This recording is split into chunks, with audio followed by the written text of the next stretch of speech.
Hello, everyone. I'm the person who made the page. Okay, so we have a Michael Jordan fan who wants to go on. He's from YouTube. He goes by the YouTube username of Stéphane Gérard. He thinks Michael Jordan has a case to be the number one NBA player of all time, and he would like to explain why Michael Jordan has a case to be the number one NBA player of all time. So let me put him on. Hey, welcome to the program. Wonderful. So I think we were just discussing, and we were having ourselves an interesting little debate on whether or not, let's say, someone like Michael Jordan would be able to bring more to a bad team than someone like Magic Johnson. And I understand that you think that Magic Johnson might be one of the top 5 or 10 players of all time? No, I don't rank any players when it comes to what number they're going to be in and all that. I just think if you're going to decide between Michael Jordan and Magic Johnson or Michael Jordan and some other players, there are lots of players who were better players than Michael Jordan or who are better players than Michael Jordan. All right. Would it be okay to say then that you still do think, however, that Magic Johnson would bring more to a losing team than Michael Jordan would? In general, yes, Magic Johnson would bring more to a losing team than Michael Jordan would. All right, fantastic. Well, I have an idea of a losing team here. In front of me, I have the 2016 Philadelphia 76ers roster and statistics. And if you're okay with this, as much as these players are admirable players, they are stellar players, they are phenomenal physical specimens, I'm sure. They have made it to the NBA after all. They were, and let me get this right here, a record of 10 wins and 72 losses. Okay, just to point a couple of things though. One, there's going to be no way for you to prove who would help that team more overall. And two, it is just a random team you're going by. Random means not to disrespect them, but there's so many teams out there, so you're picking a team at random. Absolutely. And, ultimately my position boils down to the fact that we can't really know any of this for certain. I don't make the case that Michael Jordan is the best player of all time. I believe that he has a case for being able to be called that, or I don't believe that it's ridiculous that anyone would want to say that he is. I don't personally make that claim myself. He has no case to be the number one NBA player of all time, and it is ridiculous to act like he has a case to be the number one NBA player of all time. That is your opinion? No, that is not an opinion. It's actually going by what information is available. All right, then let's get into it. I don't know of the information which you are holding up, which would be able to prove that he is not to be considered a candidate. But if there is such information, I would be glad to hear it. Sure. Basically, whenever you try to figure things out in any sport, whenever they sign a player, trade for a player, draft a player, and so on, most educated people will go by the player who brings more to the table, and it's very obvious that there are lots of players who bring more to the table than Michael Jordan. Now, the obviousness I might dispute, because I think it's very, very difficult to tell what makes teams win in general, and all we can say in retrospect is that a team did win or did not win. These are things we can discuss. We can also discuss statistics. We can discuss how a player performed, but none of this actually yield the full spectrum of what causes an NBA win or loss, or in fact any sports win or loss. Right. If you're saying no one knows for sure what team is going to win or what you can put together to make a team win, those things you're right on. But people understand in general what it takes for a team to win. Mm-hmm. All right. For the sake of argument, then, what do you think those things would be that cause a team to win or lose in the NBA? Sure. Usually in general, and this is not 100% going to happen every time because there's a lot of variables that come into play, but just a general thing, in no particular order, you need a team to be healthy. You need a well-balanced team. You need them to be consistent and things like that. All right. I think I would agree. Do you think that the 1996 Chicago Bulls were a balanced team? Do you think that they were a healthy team? Do you think they were a team that had good chemistry? I don't remember how they were with their health, But they were definitely the other things you brought up, and I would assume that they were also in general a healthy team. Fantastic. And I think that's a good place to start, as any, which is to say, do you think that Michael Jordan took away from those metrics? And if he did, that's fine. I'm willing to concede that. I would caution you that they did, however, win the championship that year. So even if he did take away from their ability to produce on those fronts, he did not take away enough in order to cost them the championship. Does that make sense? That's actually, that makes sense. That's actually a good question. Do I think he took away from that team? I'm sure he did, but obviously it wasn't enough where they wouldn't win a ring. Now, to be fair though, there were other years they didn't win a ring, and you could make the case that he probably did some things that stopped them from winning a ring. That's an interesting point. Could you make that argument? Let's say the year he came back from his first retirement, was it 95 where they lost to the Orlando Magic? That's right. What do you think he did that caused them to lose that series? Well, I don't think he did anything to cause them to lose that year, but just for the record, and I'm not putting this on you, but I just want to find out what you think about this. A lot of Michael Jordan fans think that year he was rusty and he had a so-called baseball body. Interesting. I think that he certainly didn't have a baseball body that cost him in the regular season. So if people use that as an excuse, I might be able to understand it maybe a little bit at the peak ends, but he was certainly in good enough shape to play, and he was certainly in good enough shape to contribute to the Bulls' regular season wins, which got them into the playoffs. Does that make sense? Yeah, and including the playoffs, he was also certainly good enough. But just to make sure, what did you mean by you were saying to at least the peak end? At the peak end? I mean, at the very, very, very... let me put it in a different phrasing, because I'm trying to get to a quality here which I'm not exactly certain of being able to describe.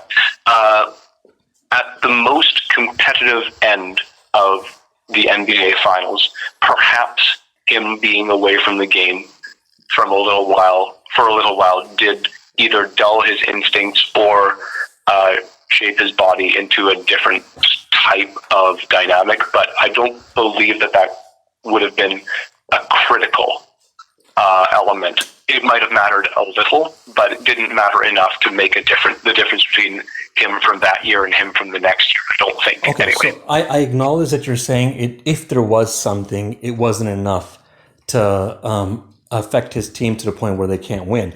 But a couple of things I want to ask you. One, why even leave the door open? There might be something there, even if you think it might be something small, if anything at all. And two, how would you isn't there a lack of consistency or a contradiction if you go, well, no, he was fine in the regular season. He was fine when they got to the playoffs, but maybe later on there was an issue. Why would it be an issue later on? Or why would there be some issues later on? I believe that let's answer the second point first, I suppose. Why would it be an issue later on? Because in the finals and in the 7-game series, it might be something that was exploited by the very, very best players. But to answer your first point, do you believe that he was, even after the time off he took in baseball, for the first few games he came back, do you believe that he was worse than a replacement-level NBA player? And once again, a replacement-level NBA player is still a phenomenal athlete. Okay, so before I address that, let me just address something else you said. When you say the best players could exploit it, yeah, that sounds right. The best players could exploit it, but one, we're assuming he's playing the best players in the finals. We don't know who he would have played. Two, we're assuming that those best players, let's say they were the best players, we're assuming that they would exploit it. It's possible they would. We don't know. Three, if they did exploit it and they were the best players, let's say they were the best players and they exploited it, we're assuming that that's because he was off and he has a baseball body. Maybe they just exploited it because they exploited it. And four, even before you play the best team in the finals, who are the best players, you're still playing the top level players before that. So if they're not exploiting it in the regular season and they're not exploiting in the playoffs, and there's no reason to assume that they're going to all of a sudden exploit it in the NBA Finals. Now, if you want, I can address your question, or if you want, you can follow up first. I'll follow up first, and then we'll go back to my original question, which was to remind everyone whether you think he was a worse than replacement level player in the regular season. But the follow-up would be that in a 7-game series, it is very different in terms of being able to pick up on patterns, pattern recognition, specifically for phenomenal athletes that are in the NBA, that would be able to determine maybe he's pushing off a little bit less strongly on his left foot or something like that. I don't understand what those metrics might be. I don't understand what those qualities could be. I don't understand. I cannot visually determine anything that seemed different about the way he played. But it's entirely possible that someone who was much, much better as an athlete than I was, someone, for instance, who was playing in the NBA, might be able to make those distinctions over the course of a 7-game series. I don't know if it was a 7-game series at that point. I think they lost to the Orlando Magic before they reached the finals. Right. So I think it was still a 5-game series, yes. Now, over the course of a multi-game series, they might be able to pick up on something which I wouldn't. And that's the only reason why I allow credence to the argument, is because I don't know. Sure. Now, to be fair to a point which I cannot speak intelligently towards, I have to say, well, perhaps that's true. Okay, so let's assume that they were the best players and they exploited him. I know you know this, but I have to bring this up. It's not a one-on-one game. It is a team game. So it's not like they're all in on Michael Jordan. Other factors would come into play, like his teammates helping him out. So even if they were exploiting him, which it's not going to exactly work it's not going to work just exactly like that. Other factors come into play. But even if it's just straight up they're exploiting him, he could still do other things. So, for example, let's say they're exploiting where he's going to go on the floor. Okay, he could still get a rebound. He could still play defense. He could still make a nice pass and so on. There's other things he can do. And I also want to point out that if you actually think he has a case to be the number 1 NBA player of all time, and at that point he's older and he has experience and he's been on teams that won rings, I find it a little bit questionable that now that same guy is going to get exploited. It's possible, but I'm not talking about getting exploited in a regular way like lots of players can get exploited. That's true. But we're talking about, is he going to get exploited because he didn't, he played baseball and he had a baseball body. Like he was rusty and he had a baseball body. So once again, I agree with you. I don't think that is something that could be a legitimate argument. However, since I don't know what the NBA caliber of player might be observing in another NBA player, I have to concede that there might be something to that argument. That's the only reason I bring it up. Well, in fact, I didn't bring it up. It was you that brought it up. But I understand that people make that claim. And I have to say, well, I shrug my shoulders at it. And I cannot intelligently discuss on that front whether or not Michael Jordan's baseball body was in fact a factor. Yeah, I only brought it up because there was something else you said before that, which made me ask you this question. Yes. So I just don't remember what that was now. But in any case, it's all things are possible in general when it comes to this. But I don't think it's a coincidence that you, the Michael Jordan fan, would say, look, this thing is a possibility in the same time frame where a lot of other people are saying he was rusty and he had a baseball body. You could do this for any player who was on a team that lost. They could have been exploited, or they could have been rusty, or maybe they took time off and that's why they weren't doing as well and all that. There's no point to leave the door open for Michael Jordan, especially again when it's a situation where so many Michael Jordan fans have come to the conclusion that he was rusty and had a baseball body. Oh, by the way, I just want to point out your question was still there about the. What was your question? Replacement level player in the regular season. That's still there if you want me to address it at some point, obviously. Great. I believe before we get to that, I can tell you what it was that got you to the baseball body question, if you're looking for me to recap. It's your call. I had mentioned that he had lost to the Orlando Magic in the 95 series, and that was at that point where you brought up some people in my position, some people who claim to be Michael Jordan fans, say that was the excuse for why they lost there. Right. The excuse for why they lost there is much more the fact that the margins at the top of the NBA are very, very, very thin, and a good team can lose to a not as good team on any given night. Are they very thin, though? Because there's lots of teams in those situations where it wasn't always a game 7. It could be 6 games, 5 games, or 4 games. Okay. So even in a 4-game sweep, I would say, the margins between winning and losing in the NBA are still very thin. That sounds like a reasonable conclusion. It sounds right on paper. I just don't know if that's a true good conclusion to come to in a general thing. I think it really just depends. I think a lot of teams in the finals or any place where it's like, okay, it's getting down to the end. There's lots of cases where teams dominate, or it's close, or it wasn't that close, and so on. Well, certainly that's true. There are blowouts, there are unfortunate accidents, there are foul troubles and things like that, which teams get into, which prevent them from being able to compete at the level that they would like to compete. However, if you line up any 2 teams in the NBA, it is immediately apparent that the caliber of talent on both of these teams, no matter if they're the worst team in the league or the best team in the league, is such that they should be playing against each other and not against players in any other league in the world. Does that make sense? Would you agree with that statement? I think you are right, depending on the situation. I think that should be added. It depends. All right. Fair enough. Thank you very much for conceding at least that much. And yes, it does indeed depend on the situation. But I would All right, not. so let's go back towards the replacement. But just to make sure, because you said thanks for conceding, and even if you didn't, I want to clarify. I don't know if it's a good idea to conclude this as a general rule. I think it really just depends on the situation. It just goes year to year. Nope, I agree. Yeah. But thank you for conceding at least the possibility that it is true. Oh, sure. You're welcome.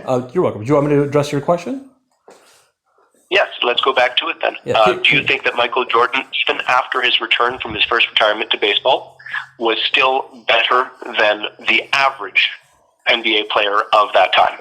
Yes, obviously he was still better than the average player at that time. In fact, many people at that time were saying things like, he's still the number 1 NBA player in the NBA, he's still as good as he ever was, he's still the number 1 NBA player of all time, and so on. Now, this is something I don't have the statistics for, but do you know if he was in the voting for the MVP in that season? I don't know, but I can definitely tell you some things that he did, that his team did, and what his numbers were in the playoffs, if you want. Please do. Okay, sure. So if I'm not mistaken, if everyone listening, and I might get some of this wrong, I don't have the exact information, but it was something like they never lost more than 2 games in a row. They had 2 6-game winning streaks. They obviously won more games than they lost. They got to the playoffs, and I think they beat the Charlotte Hornets in either 3 out of 3 games or 3 out of 4 games, something like that. They beat the Orlando Magic twice. It wasn't like they got swept. And in the playoffs, Michael Jordan averaged roughly 32 points a game on 48% field goal percentage and a 50% three-point percentage, and his other numbers were pretty much the same as they usually are. Right. So that sounds to me like a player who was better than replacement level, if not outright one of the better players in the league. And that definitely sounds like a player to me who was not rusty and wasn't playing like he had a so-called baseball body. Fair enough. Now, I believe that this makes your point, which is that Michael Jordan, even at his best, could still lose. Now, that to me in no way takes away from the argument of him potentially being the best player of all time, because even the best player of all time loses. Yeah, I never liked when people would make it seem like one guy wins and one guy loses. It's a team game, obviously, which I know you know that. But to your point, it doesn't, whether you're on a team that wins or loses, it doesn't matter when you're trying to figure out who's the number 1 NBA player of all time or who's better than who. All right, so let's get into it then. I believe that Michael Jordan has a case, and I believe that the people who believe him to be the best player of all time have a reasonable argument for that position. I believe that he has a case for being the best player of all time. I believe that he is in the class of players who could be considered the best of all time on the basis of his ability to contribute in a multitude of ways. Now, we were discussing beforehand this idea that what would a great player bring to a bad team? And you had thrown up a few examples of players that you would consider having more impact than Michael Jordan. For the record, I think that many of these players would have much, much better ability to contribute to a bad team than Michael Jordan would. However, Michael Jordan does bring a unique skill set which might complement a very bad team enough to make them into a good team, or even, probably not a great team, but if you surround Michael Jordan with 4 players who are the caliber of the worst NBA team ever, he might still be able to bump them up into a reasonable contender. Yeah, so for me, my dispute is not that Michael Jordan can't help any losing team or even the worst team. My dispute is he's not going to help them as much as some other Hall of Famers. When you say he brings a unique skill set, he's unique as an individual, as all human beings are unique, but just when it comes to his game, there's nothing in general. I'm not saying this literally. He does things that are very unique. But when it comes to his game, in general, there's nothing unique about his skill set. There's lots of players who could do what Michael Jordan did, and there's lots of players who could do more than what Michael Jordan did. I would agree, but I would ask you to concede the same thing that I conceded to you earlier on, which is that this would all depend on context. Yeah, sure. It'll definitely depend. Is that fair? Yeah, it'll definitely. At the end of the day, it's going to depend, no doubt about it. But I hope you concede as a general rule that the things that I brought up. Yes, absolutely. There might be many, many different players, depending on which exact team we chose, would be more willing to grab someone like, let's say, a Magic Johnson over a Michael Jordan for the piece that they need to make them into a quality team. I'll put it to you like this, and I can't prove this to you. This is going to have to go into the world of logic here, common sense, reason, and fairness. If every general manager, if every general manager had every Hall of Famer in front of them, and they didn't know the future, I have no reason to think that any of them would pick Michael Jordan first. In fact, I have no reason to think. Yeah, in fact, I have no reason to think that any of them would even pick Michael Jordan near the top. They're going to pick a lot of other players over Michael Jordan.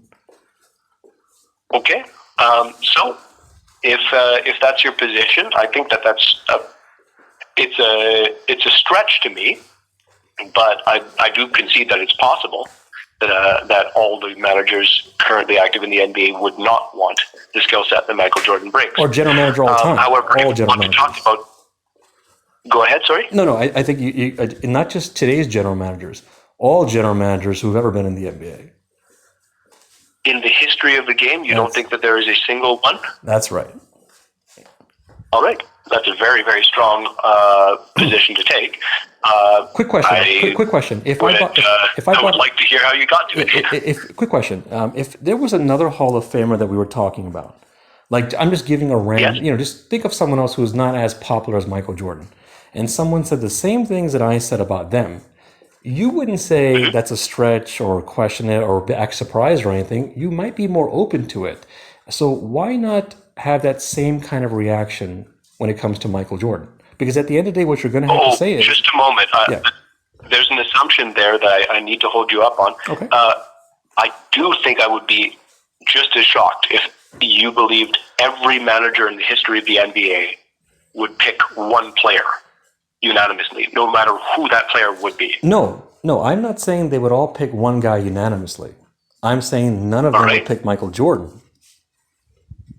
Okay, all right. So you're saying then that I would be just as surprised, or I should be just as surprised if I was saying no manager in history If you were saying no manager in history would pick Kareem Abdul-Jabbar? Like, so for example, no, not Kareem Abdul-Jabbar. So for example, if I were to say, let's take back go over what I said again, when I was saying if every general manager yes, had, I'm not understanding. yeah, every Hall of Famer in front of them, and they didn't know the future, I'm saying A, none of them would pick Michael Jordan first, and B, each one of them would pick multiple players over Michael Jordan, which you questioned, you found surprising, and you thought it was a stretch and all that.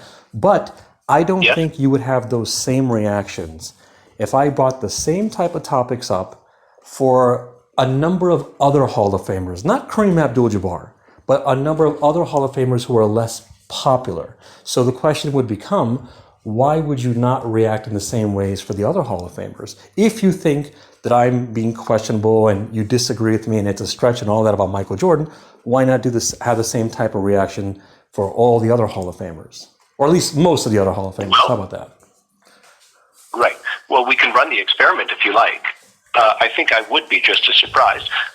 And if I wouldn't, it would be because we're talking about a caliber of player which would not be worthy of entering into the discussion.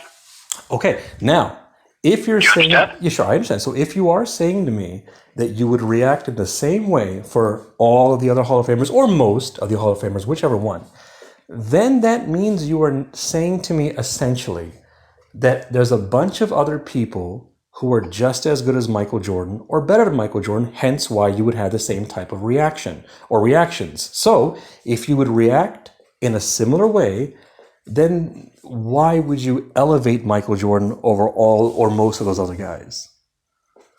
All right, so that's a great question, and the topic can be taken at face value. Because earlier I had said I don't think that he is the greatest player of all time. I believe that he has a case to be the greatest player of all time. Right. And I believe that many other players have a case to be the greatest player of all time. Now, if you want to tell me that Byron Russell is the greatest player of all time, I would quirk an eyebrow. Mm-hmm. But I don't think that many people would be surprised at me quirking an eyebrow. Sure. If you want to tell me that LeBron James is the greatest player of all time, sure, I'll give you that. And I think if you Magic Johnson, hang on. If you pick those, Moses Malone, that's fine. They're all on a par with the argument of being. But I just want to point out time. something that you said when with Byron Russell.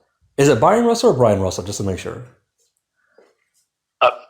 Byron Russell, I believe his name is. Okay, with Byron Russell, you said people would, basically you're saying people would question that. And you're right.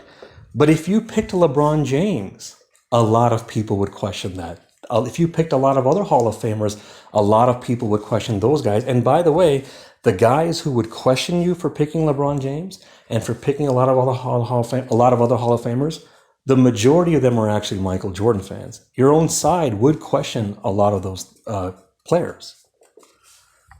Interesting. Well, perhaps it's important to state here for the record that I don't believe it's possible to tell who is the best player of all time. I don't believe that human ingenuity, human capacity for reason, human swap space, if you will, is good enough to account for all the different factors in which a player can impact a game. And so I believe that the best we can get is an approximation of something like a tier system, where there's about, and I suppose I was trying to get to this beforehand, but I didn't quite get there. I think that there are about 20 or so players which I would put on a similar level to Michael Jordan, and which I would not raise an eyebrow at if people raise them as a okay. So let me as a candidate for the best player of all time. No, there's a lot of things here. There's a lot of things here. There would be successive tiers that would not, I think, be reasonable candidates. Okay, so there's a lot of things here. So if you don't think there's a such thing as a number one NBA player of all time, why make the case that Michael Jordan has a case to be the number one NBA player of all time? Second question, and you can let me know if it's too many questions. How can multiple players have a case to be the number one NBA player of all time? Either there's one guy or there's not. And also three, if you say there's a tier, that's just a different way of, trying to figure out who are the group of people who are on that level. So while you're not picking one guy as a number one NBA player of all time, you're still ranking them, claiming these guys belong there. And the last and final one, how would you come to the conclusion that, what was it, 20 guys or so, that those 20 guys are the only guys who have a case to be the number one NBA player of all time? Because you're going to eliminate a lot of other guys. So, remember when you told me yes, that when I'm going to eliminate every other player that's ever played in the NBA if I'm going to the full logic.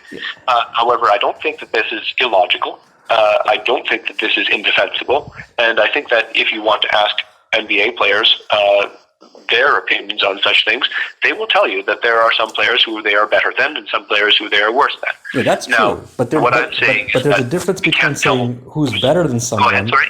There's a difference between saying who's better than someone versus, hey, it's only about 20 guys who have a case to be the number one NBA player of all time. I don't think they would agree with you on that. And two, that there's only 20 guys who you actually think have a case, because that's different from saying who's better than who. How do you know there's only 20 guys or so? And by the way, I just want to point out, remember when you said to me that when you disagreed with me that no one would pick Michael Jordan, you thought it was questionable, you thought it was a stretch and all that? I think there's way more reason to disagree and find it questionable and think it's a stretch and all that to determine that roughly only 20 guys have a case to be the number one NBA player of all time. And one of those guys is Michael Jordan also.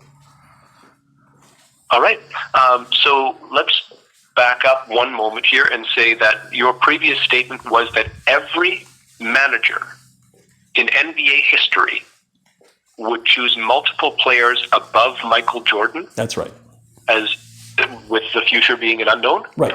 I think that that's the weight of evidence is going to be so far on your side on that I would need some real hard documentation for this idea. Oh, I could prove it. I could prove it to you. That's a consensus that you're claiming for all of the managers that have ever managed in the NBA. Right. That's a lot of people.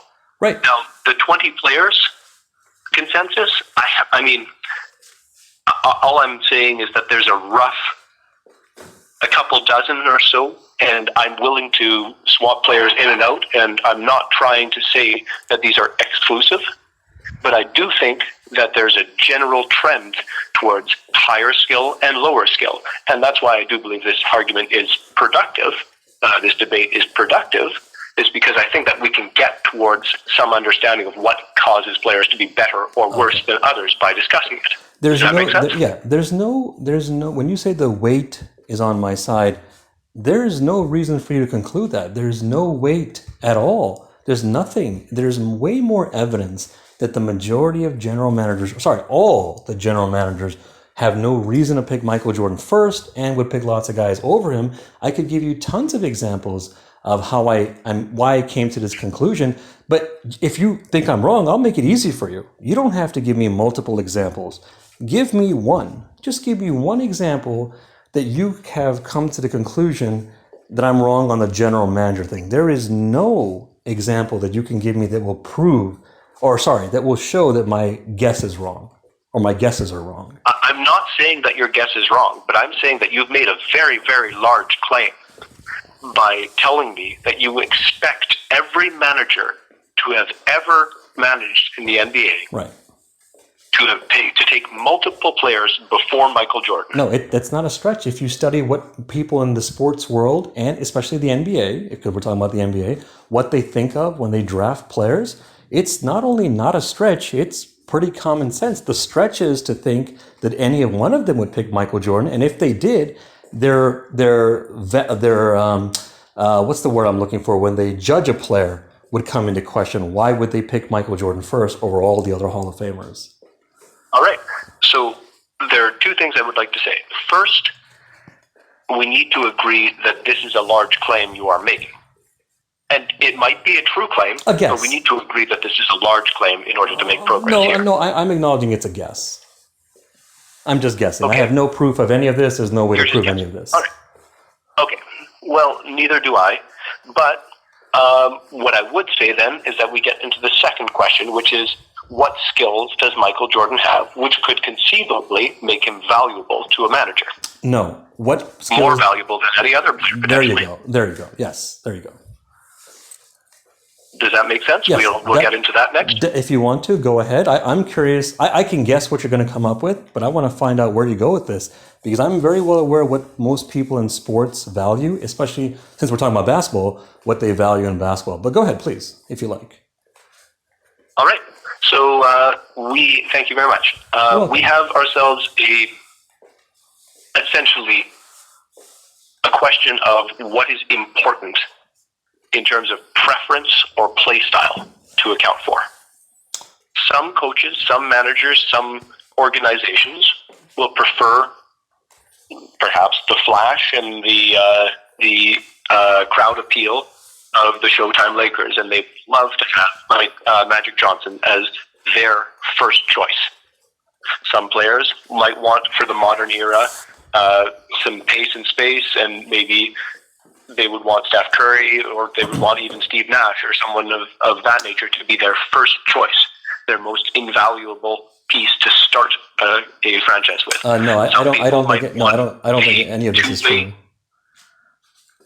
What's that? I don't think any of this is true. Oh, but by the way, even if it was true, remember you're bringing this up about general managers who are trying to pick for a team.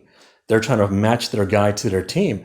I'm not even talking what teams they have. I'm just saying if you ask them pick one guy first, period. Forget about what team you have. That's what I'm going over.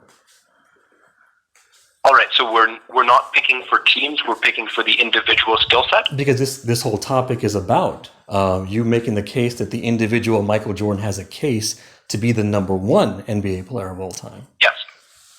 Yes, because I believe his skill set would mesh well with multiple other players. We factually know that they wouldn't. We factually know he was on teams where he didn't mesh well.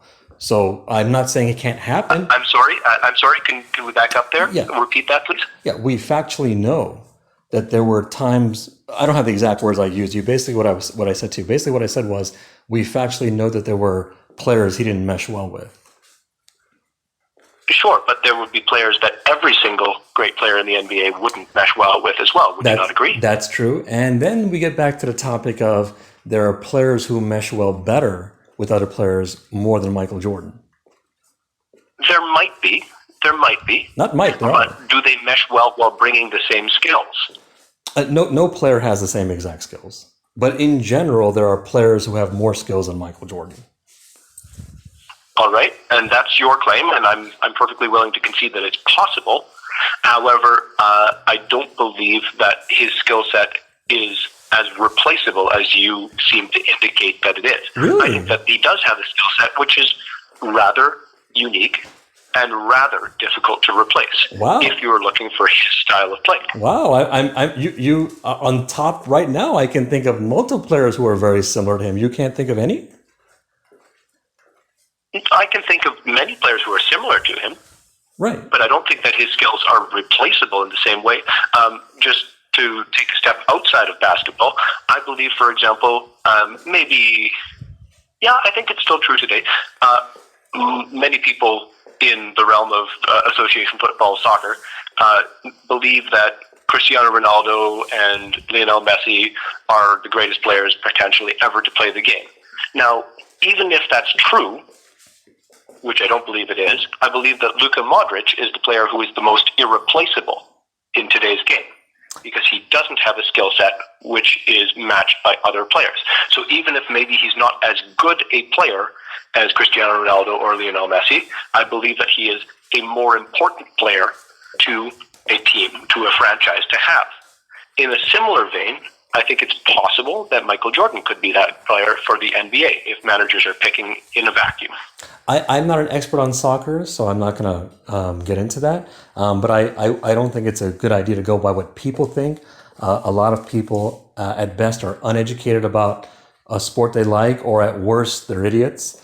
So I don't think that's a good thing to go by. But at the same time, remember, I'm not making the case that Michael Jordan isn't unique. He is unique. And I'm not making the case there's anyone like him. There's no one like him.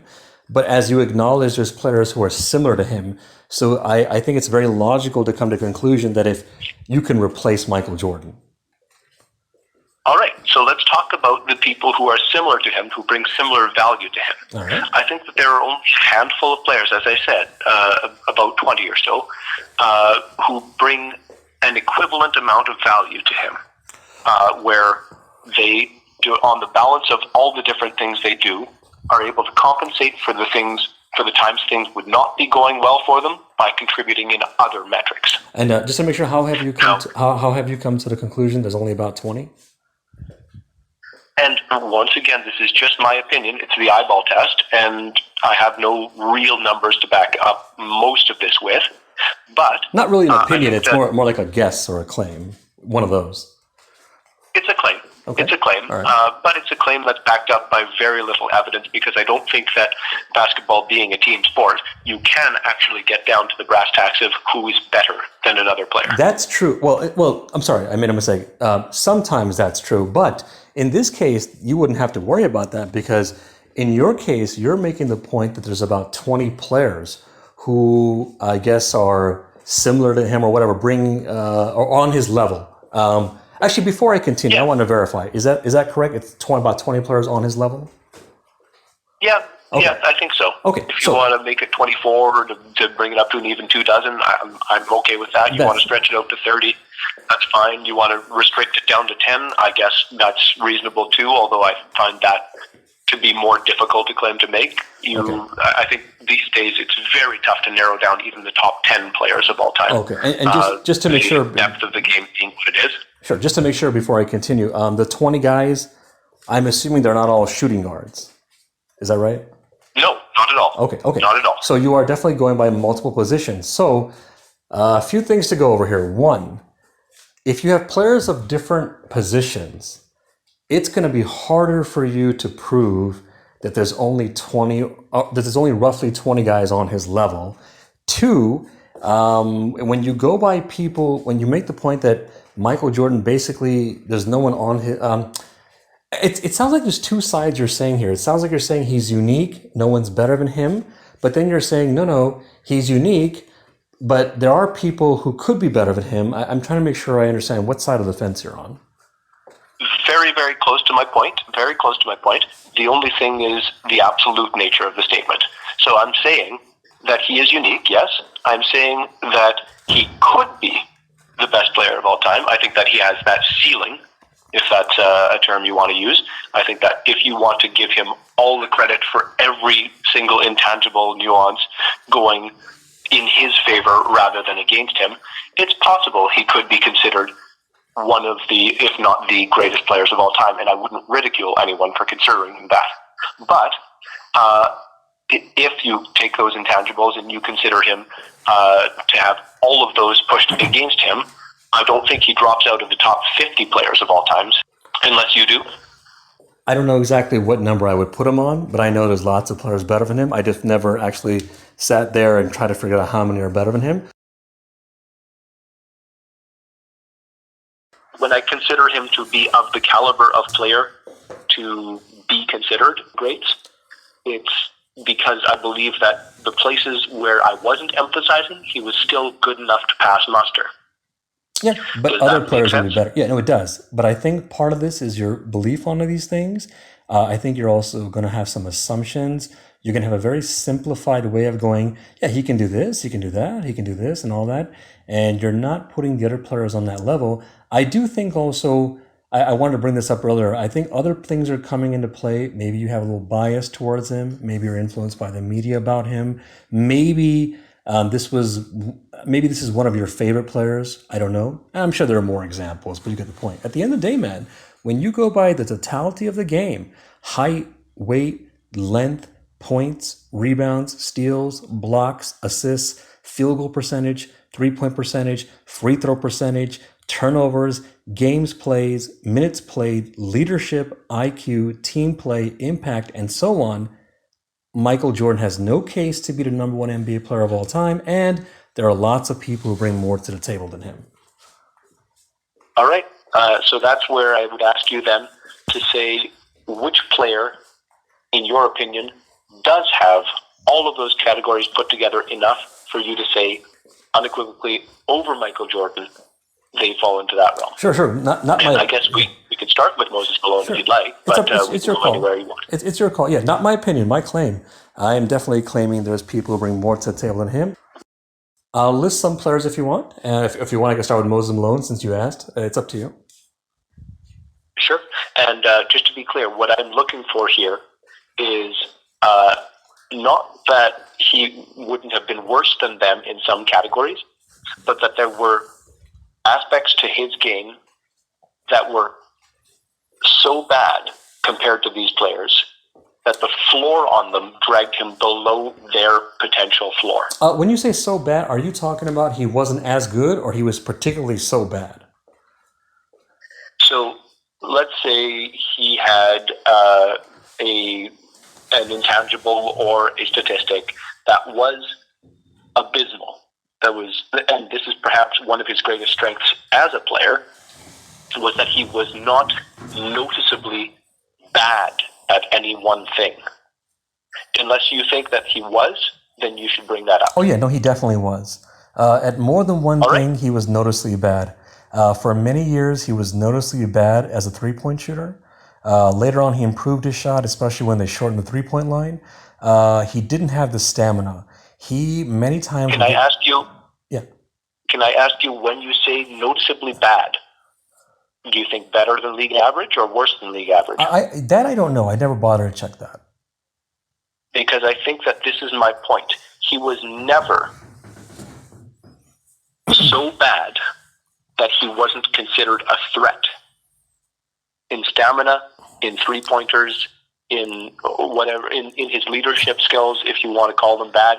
I personally think that they were unique and required a certain quality of players. There's a flaw in this argument. There's a flaw in this argument. Dennis Rodman was not considered a threat as a three-point shooter, but it's been documented that he could knock down a three-point shot. Right. So is this? So that's anecdotal, but sure. I could give you more examples. I just for practicality, I just gave you one. I thought one was good enough because the reason. I'm sorry. I'm sorry. I fail to see the point of bringing up Dennis Rodman. Because if you're essentially saying to me, don't quote me, okay? I don't have the exact words, but you're saying to me, noticeably bad, where he wasn't considered a threat. But there's a problem with this argument because Dennis Rodman, someone could say, was noticeably bad as a three-point. That he wasn't a threat. He wasn't a threat as a three-point shooter. But does that mean he was noticeably bad? No, because he could knock down a three. Yes, but I would say that if you wanted to draw up a basketball play and you had to choose between Dennis Rodman and Michael Jordan for who to give the three-point shot to, right? That would be a separate. Who would you give it to? That would be a separate argument. We're not debating Michael Jordan versus a guy. Yes, I understand it's a separate argument, but I would like you to answer the question so that I can move on to the next point. Obviously, the answer is Michael Jordan. But before you go to your next point, there's a problem with your question because the reason I say we're not talking about Michael Jordan versus a guy, which I know you acknowledge, is because when you were talking about Michael Jordan being noticeably bad and not considered a threat when it comes to the context of him having a case to be the number one NBA player of all time. You're not comparing him to one guy, but here you go, well, who do you want versus Michael Jordan versus Dennis Rodman to take a shot? Right, but let me make the second half of my point then. Okay. If you concede that Dennis Rodman is worse at 3 points than Michael Jordan, 3-point shooting than Michael Jordan is, I'm saying that the replacement level for Michael Jordan is such on 3-point shots that he wasn't considered a bad option in the 3-point shooting idea. Right. But so if you choose any other, if you put him in any system in which he will be asked to shoot 3 points, he will be relatively better than, let's say, Artis Gilmore. Right. But now we're going in a circle here because if you're going to use that logic, I could say to you, remember I listed a bunch of things when it comes to what makes a player better. I listed a bunch of things. You could use that same logic for a bunch of other categories when it comes to players who are better than Michael Jordan. So this is why the noise is important, and this is why I believe it's very difficult to say who is or is not the best player of all time.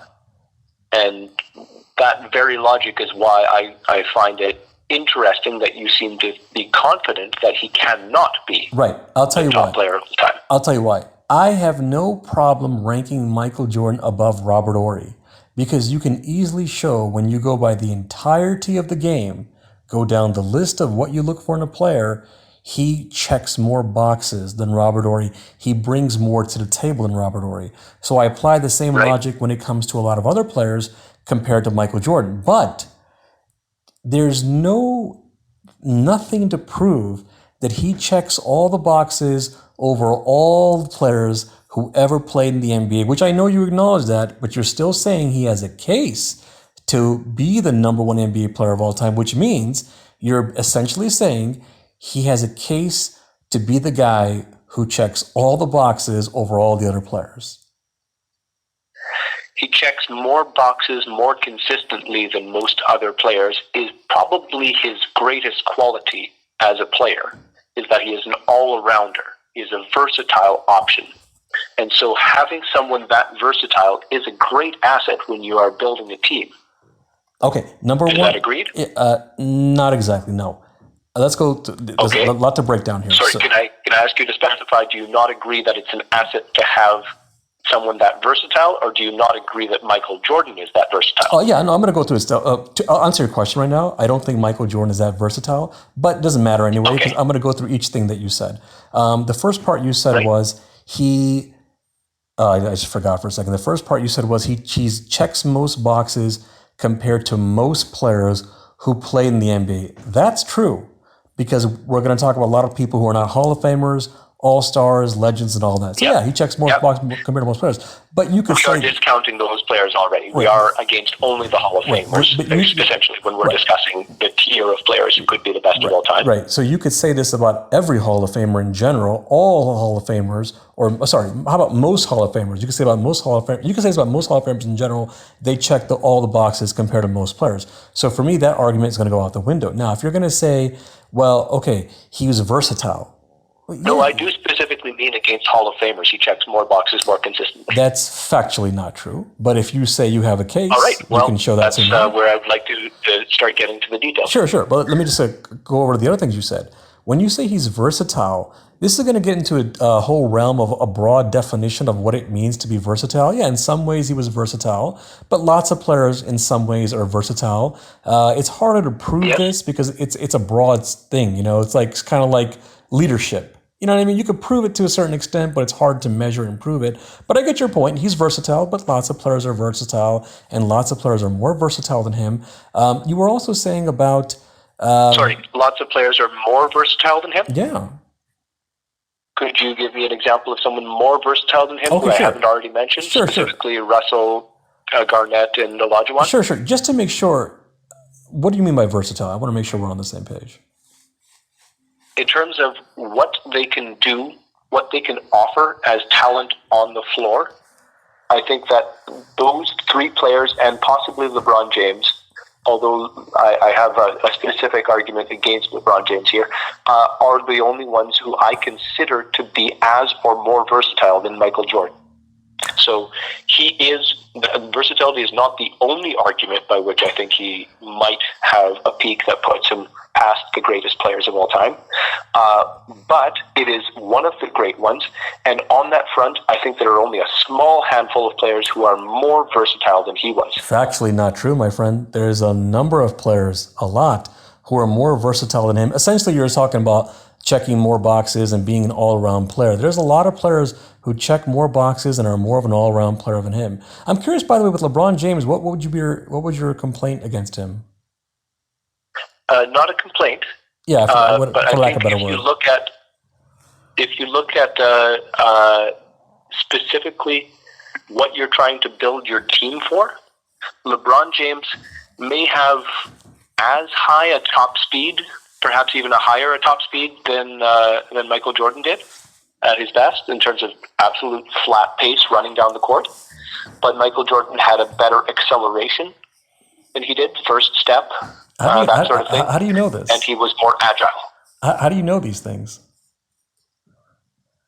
Once again, these are not qualifiable, but no one can know these things, and so we take that off the table. Okay. We say, based off what we do, well actually, I can give you top speed, and in fact, we do have combine numbers, or combine-like numbers for Which don't stay the same every acceleration. year. What's that? Which don't stay the same every year. That's true, but they can give us at least a rough estimate. No, they don't. No, they give us a rough estimate when they were there at that time. They don't give a rough estimate for their entire career. Correct, but we have to base it off of something, otherwise we make no progress, right? So, but see, this is where I have to ask you something. I have no problem if you say we got to go by whatever is available. Okay, that's fine. Go by what's available. Why come to a conclusion when you know there's not enough information available?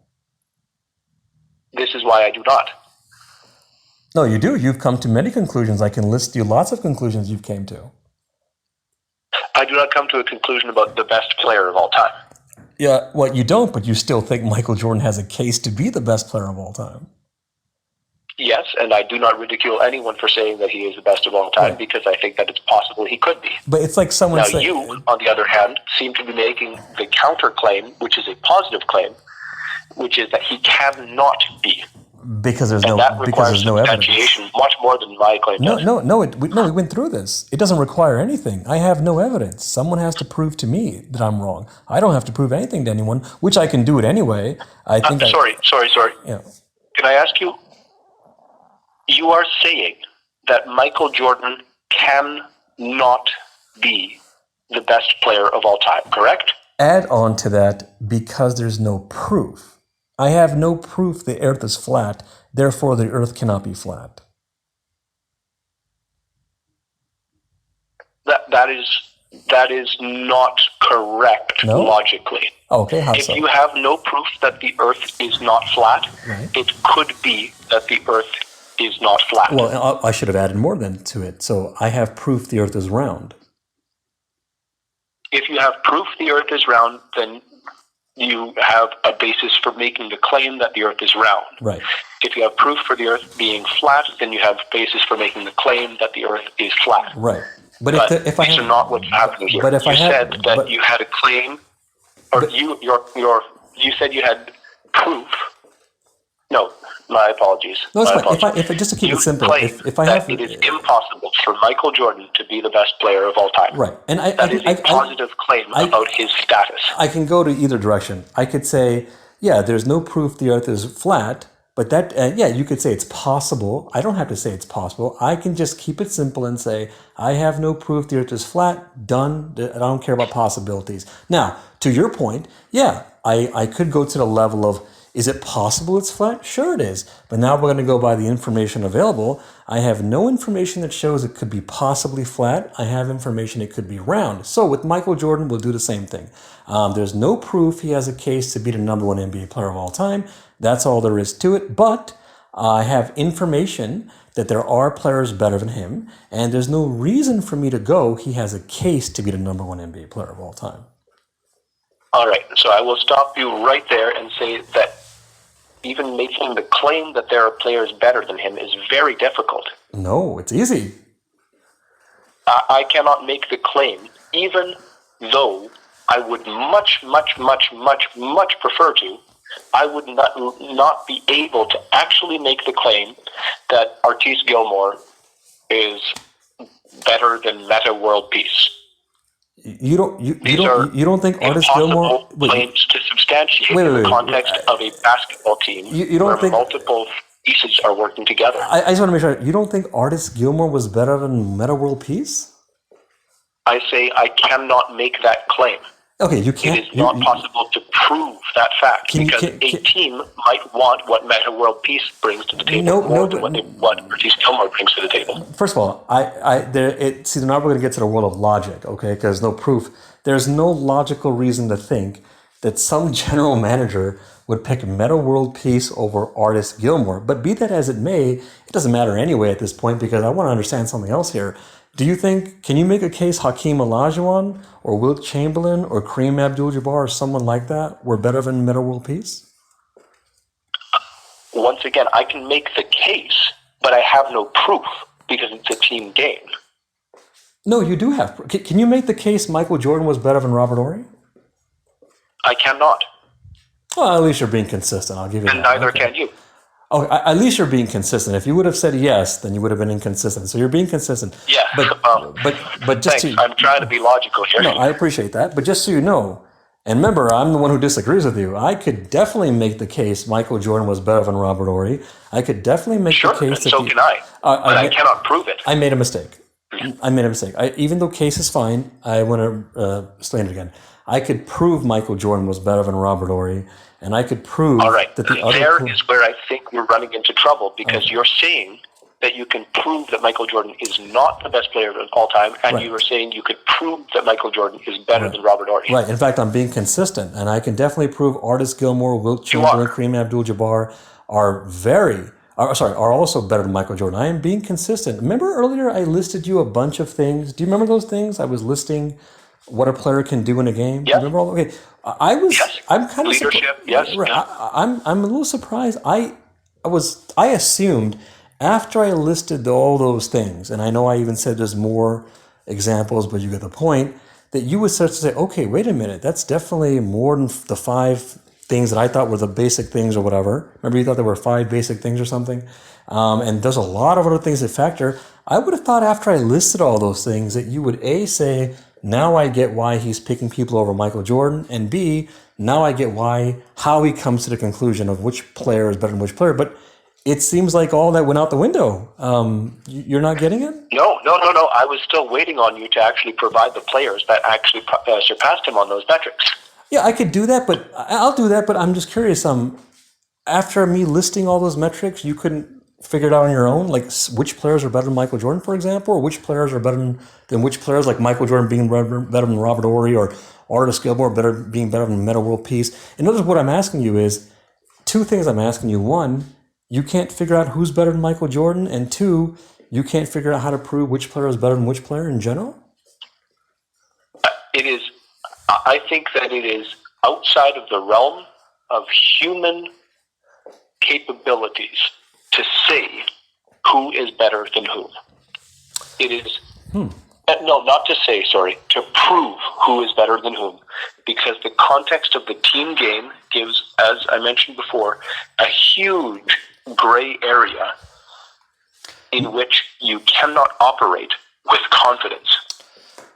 Once again, we were talking earlier on about scientific rigor, and this is the level of analysis I would hope to be approaching. I'm not a scientist, but I have deep admiration for the scientific process, and I think that this is where people get into trouble when they try to make claims about A, Michael Jordan either being the best player of all time, or B, as you seem to be doing, claiming that it is possible to tell that someone cannot be the best player of all time. The statistical rigor that is required to make such claims, I don't believe exists in the world today, not with our measuring tools. I like that you're willing to go by the scientific method and that you're willing to acknowledge that it's tough to prove certain things. I like that, but you're essentially dismissing everything, because if a player dominated, I'm going to make up a hypothetical.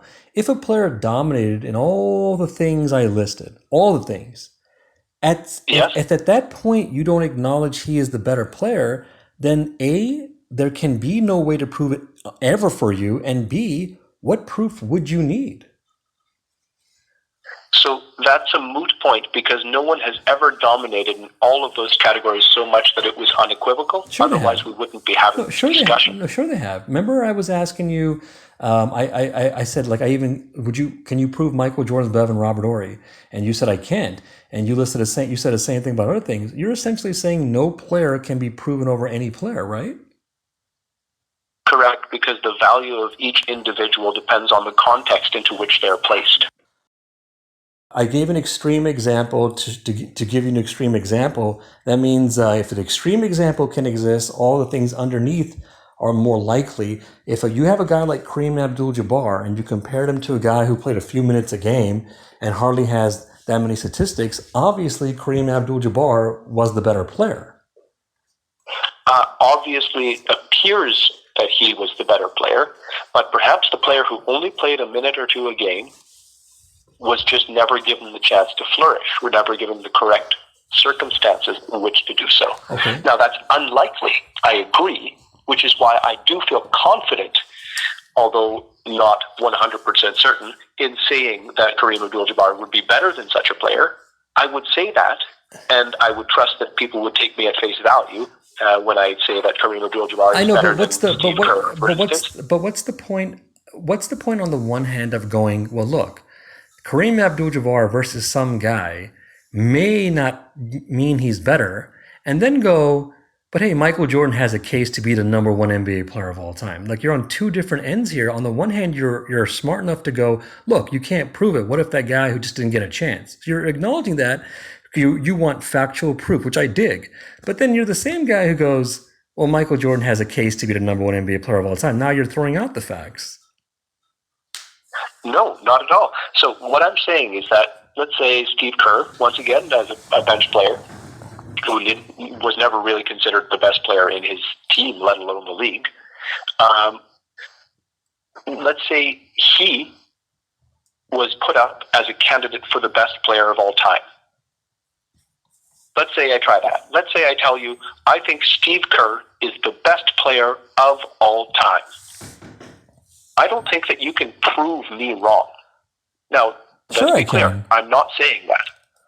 But if I said it, I believe that our understanding of what makes players good is so weak that we can't actually make any headway on that program. Okay, so I think line of questioning. I think you are dismissed, even though I know you know the things I listed of how to figure out which players are better. I know you know those things.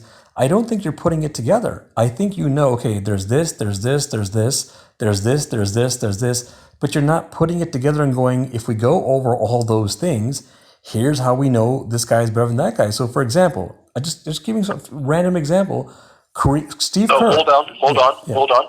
Yeah. You said, here's how we know? Yeah.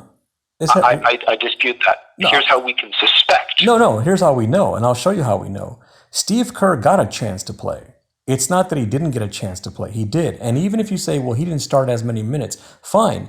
There's no reason to think that if Steve Kerr was playing center for any team in the NBA, that he would get as many rebounds as Kareem Abdul-Jabbar, or as many blocks, or as many assists, and so on. There are things you can actually... There is no reason to suspect that, and yet, since he was never asked to do so, it might be possible. Yes, I agree. It's absurd to say that. But when you say since it never happened, we cannot tell because we have no time machines and we have no ability to say things which did not happen. It happened. You're right. If you were to compare Kareem Abdul-Jabbar to Wilt Chamberlain, there are certain things we'll never know. But when you compare Kareem Abdul-Jabbar to Steve Kerr, not only do you have some information, not only can you use logic also plays a role, and you can just use common sense and all that. There's nothing wrong with saying we have no reason to believe, and then therefore Kareem Abdul-Jabbar was a better player. If you disagree with me, then it's like you're essentially saying, because I could say this to you right now, I could say, do you think the sun will come up tomorrow? And you'll say yes. And I'll say, okay, prove it to me. There's no proof to prove right now the sun's going to come up tomorrow. But it's a fact. It's a fact when you measure things and you put your scientific theory and you say, based on where the earth is, based on where the sun is, based on the gravitational pull and all that, it's a definitely guess that the sun will come up tomorrow, and then you prove it, of course. But you don't. But by your logic, I could just say to you, well, we don't know for sure if the sun's going to come up tomorrow. Because there is no proof it's going to come up tomorrow. But but it's a meaningless thing to say, man. It's just it doesn't make, there's no point in doing that. Just a moment. One day, it will be the case that the sun will not come up tomorrow. Right, but I'm not referring to those times. No, just because it's extremely unlikely to happen today doesn't mean that it will not, for a certainty, happen at some point in the future. Right, but that's a different topic. That comes into a situation where now it's the same topic, and it's the level of inconsistency which I'm saying this shadow falls under, where you say Michael Jordan cannot be the best player of all before we time. get to Michael Jordan, remember, I said to you in clear detail, based on where the sun is, based on where the earth is, based on the gravitational pull and all that, I'm referring to those things. So when you talk about the future from now, the sun may not be in the same place, the earth may not be in the same place, the gravitational pull may not be the same and all that. So that's a completely different situation. You can't compare the future to tomorrow. I know tomorrow is the future, but you know what I mean. You're comparing like a million years from now or something. Yeah. I think you're comparing like a million years from now or something. No, I think you mistake the probability of the sun rising tomorrow for the certainty of it rising tomorrow. There could be a new force which occurs between today and tomorrow, and just because for 4.5 billion years it has not yet manifested itself and stopped the sun from rising, it doesn't mean that the sun might not be stopped from rising at some point between today and tomorrow. But this is a technicality that's meaningless. It's like it's like saying, well, if I pick up a feather. Well, let me make it easier for it. Right. Let me make it easier to bring it back to the discussion. All right. It is so difficult to make certain claims, absolute claims, about things as uncontroversial as the sun being able to rise tomorrow morning, that relatively the idea of Kareem Abdul-Jabbar being better at basketball than Steve Kerr is pretty certain. Now, if we go down to that level of analysis, we're getting somewhere when we talk about whether Kareem Abdul-Jabbar was better than Michael Jordan, whether he was better than Magic Johnson. And now, if there is a legitimacy to the discussion, you have to admit that there is at least some point at which the topic does not become absurd. Now, if that point in the conversation isn't with Michael Jordan, then who is it with? Kareem Abdul-Jabbar is roughly as good as Wilt Chamberlain? Sure. That seems reasonable. But it's not the case that Kareem Abdul-Jabbar is necessarily better than Chamberlain. It is not necessarily the case that Kareem Abdul-Jabbar is necessarily better than LeBron James. It is not the case that he's necessarily better than Magic Johnson, than Artis Gilmore, than Moses Malone. All of these things are up for debate because our uncertainty about them is vast. And just because the sun rising tomorrow is a fairly certain occurrence doesn't mean that we're absolutely positive that it will occur. Right. And everything on a lesser scale than that is much, much, much less certain. So when you say that you are certain that Michael Jordan cannot be the best basketball player of all time, that's the order of certainty I question. That is the claim that I wish to poke holes in. That is not. Because I think there is a case. That is not how science works. When science determines the sun is going to come tomorrow, yes, it is always possible maybe a zebra will fly in from outer space and block the sun or something. This is possible, but these are meaningless things to say because you can calculate the sun is coming tomorrow. When they first tried to figure out black holes, they had no proof. There's no proof black holes exist. You have no calculation for the unaccountable. I'll get to that. But there's a mathematical formula that can show that black holes exist, and it turns out they do. So when we talk about NBA players like Kareem Abdul-Jabbar versus Steve Kerr, we're going by what happened. We're not discussing what could be. I can go into that topic, what possibly happens. Like, remember you gave the example, what if a player played a few minutes? We don't know what he could have done if he had more minutes. You're right, but that's not the debate. The debate is when it comes to what actually happened. And when it comes to what actually happened, Kareem Abdul-Jabbar is a better player than Steve Kerr. And if you want to go by, well, what if Steve Kerr got more minutes and all that? There is no math, science, logic, or anything else that shows Steve Kerr would be a better player than Kareem Abdul-Jabbar.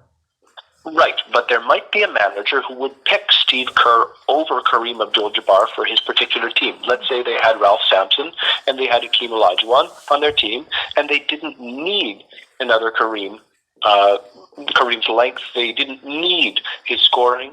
They wanted some outside shooting. No, they would take Steve Kerr. No, and that would not be a foolish decision by the manager. If we're going to the real world, wait. You're saying two things now. You're saying there might be someone who picks Steve Kerr over Kareem Abdul-Jabbar, and you're saying If they did that, depending on the situation, I know you're saying when it comes to context, you're saying it wouldn't be foolish. Both those things are absurd, man. Nobody would pick Steve Kerr over Kareem Abdul-Jabbar, and if they did, it would be foolish. Well, I think we'll have to agree to disagree on that then. All right. Because there are times when you need a different quality than what Kareem Abdul-Jabbar produces. If you have compensation, but not for if what the answer he is Steve does Kerr on the floor already, but not. then you need some other quality. No, you're you need right. To look for it elsewhere because Kareem Abdul-Jabbar will not provide three-point shooting. I'm agreeing. Does Kareem Abdul-Jabbar replace Steph Curry, in your opinion? Yes, he does, and it's not an opinion. You can prove it. Then yes, we will have to agree to disagree. Okay, there. but I'm not even talking about Steph Curry. I'm talking about Steve Kerr. I'm saying to you, Steve Kerr is arguably a better shooter than Steph Curry was statistically. No, I'm talking about Kareem and Steve Kerr. There's no general manager. Steve Kerr is arguably a better three-point shooter than Steph Curry is. No, again, I'm talking. And I'm saying that Kareem Abdul-Jabbar. I'm talking Kareem Abdul-Jabbar versus Steve Kerr. Being picked over Kareem Abdul-Jabbar is not silly. Steve Kerr being picked over Kareem Abdul-Jabbar is not silly? You got to be kidding me. In the right context, correct. No, there's nobody would. This is a meaningless conclusion to come to. Nobody would ever pick Steve Kerr over Kareem Abdul-Jabbar, and if they did, it would be foolish.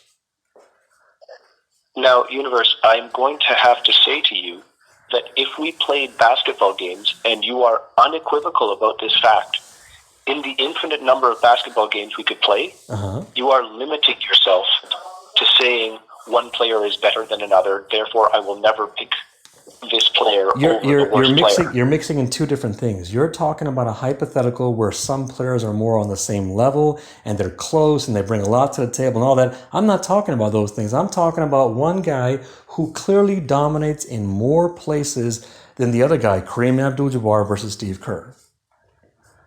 Yes, and I'm saying that even then, things are not as cut and dried as you would need them to be in order to make the claim that Michael Jordan cannot be the top player of all time. Well, that's not about Kareem Abdul-Jabbar and Steve Kerr. That's going back to Michael Jordan. If you go by the totality of what people bring to the table, we've been talking about it all along. I know, but right now we're talking about Kareem Abdul-Jabbar and Steve Kerr. If you go by the totality of what players bring to the table, not only does Kareem Abdul-Jabbar bring more to the table than Steve Kerr, he dominates when it comes to more categories over Steve Kerr. Certainly, but if you're losing in a category which is not one in which he dominates, why would you pick him over a better value option? That's a meaningless question. Ed. Nobody's going to say, okay, I'm going to go draft a player based on a game situation. I'm sorry, but teams are built off of the assumption that you are generating some amount of advantage out of your configuration. Right, and you go with the player who brings more to the table. If we had 5 Kareem Abdul-Jabbars, would they win against 5 Wilt Chamberlains? Sure, maybe. I'm not sure. Maybe, I don't know. I'm willing to concede that that's possible, but we don't have that luxury. We have the fact of everyone's unique and we have no time machines. It's very slick what you're doing. You're mixing in topics where it's not that clear and cut, as if that's the same as a topic where it is clear and cut. Kareem Abdul-Jabbar, 5 of them versus 5 Wilt Chamberlains is not the same thing as Kareem Abdul-Jabbar versus Steve Kerr, or, if you want, 5 Kareem Abdul-Jabbars versus 5 Steve Kerrs. Sure, let's do that. Now, are you arguing that 5 Kareem Abdul-Jabbars versus 5 Steve Kerrs is always going to end up for the Kareem Abdul-Jabbars? Yes, if they're healthy, yes. All right. Yes, we will have to agree to disagree. We're just talking. Because there are certain plays, certain things. Just to make sure we're on the same page. Are we talking everything is legit? There's no what if this, what if that? They're all healthy. They're all in their prime. There's no bad weather or anything like that. It's just an equal game, right? Yes. Yeah, man. If you say that it is a certainty that one of those two teams wins, I cannot No, okay, I look. cannot follow you Look, on that look, logic. look, look. Because I'm if sure. you think that there's an advantage for a certain team, that's a different question entirely. No, but look. If This you is think that there's an advantage for the team full of 7'2" this sky-looking is shooters, not. This is that's a perfectly you are going logical conclusion to come to. you're going by a technicality and you're running with that technicality. If something is a 99% probability, that you're right, it's not 100% probable. It is not 100% probable that Kareem Abdul-Jabbar's five Kareem Abdul-Jabbars would beat five Steve Kerrs every time. You are right, but when you have a 99% probability or whatever number you want, 98 and so on, it's essentially a 100% probability. It's pretty much the same thing. In other words, you're nitpicking something and making a big deal out of that. It's something close to 100% is as good as guaranteed. Or sorry, I made a mistake. I'm sorry. It's not as good as guaranteed. Something close to 100%, it's almost sort of a guarantee. It's a good bet. I'll give you that. I'll give you a better bet. And that's, I think, where you can have the argument. That's, I think, where we should have the discussion. Would you ever Is bet? it a better bet to have Michael Jordan on your team or to have Artis Gilmore on your team? Quick question. If you had 100 games with 5 Kareem Abdul-Jabbars versus 5 Steve Kerrs, would you ever bet on the 5 Steve Kerrs? I think if the Steve Kerrs won 3 games in a row right off the bat, That is not what I asked. I didn't ask you that. No, I didn't ask you if Steve Kerr's team won 3 games right off the bat. I asked you if 5 Kareem Abdul-Jabbars played 5 Steve Kerrs over, when it came to 100 games, you could, 100 game series, yes. Would you ever bet on the team that has 5 Steve Kerrs? I gave you the scenario. Yes, is my answer. No, but you're talking. If the Steve Kerrs won 3 times in a row, right off the bat, I would say, well, I guess I was wrong. I see what you're doing. I apologize, University. You have to let me make my point. No, I get your point. I get your point. No, I get your point, man. I think I see what you're. I see what. Not that I think. I know. I see what you're doing. Let me rephrase the question. Okay. Let's say they don't win 3 games in a row. It's just 1 game at a time. Would you ever bet on the team that has 5 Steve Kerrs? And you know what I'm asking you. Come on. Of course, the probabilities are that the taller player is going to have a much, much better chance. But Steve Kerr is shooting 3 points. And what makes you think matters? And what makes you think Kareem Abdul-Jabbar can't guard a Steve Kerr at a 3-point line? It's not a question of whether he can guard him or not. It's a question of what has been proved. And so when you say you're certain that Michael Jordan cannot be the best player of all time, it's on the same category of certainty that I take you up on. It's not the same thing at all. As the certainty that Kareem Abdul-Jabbar would be able to guard Steve Kerr. I don't think it's that cut and dried. I'll tell you why it's not the same thing at all. There's no such thing as 5 Kareem Abdul-Jabbars playing 5 Steve Kerrs, so we're never going to know 100% for sure.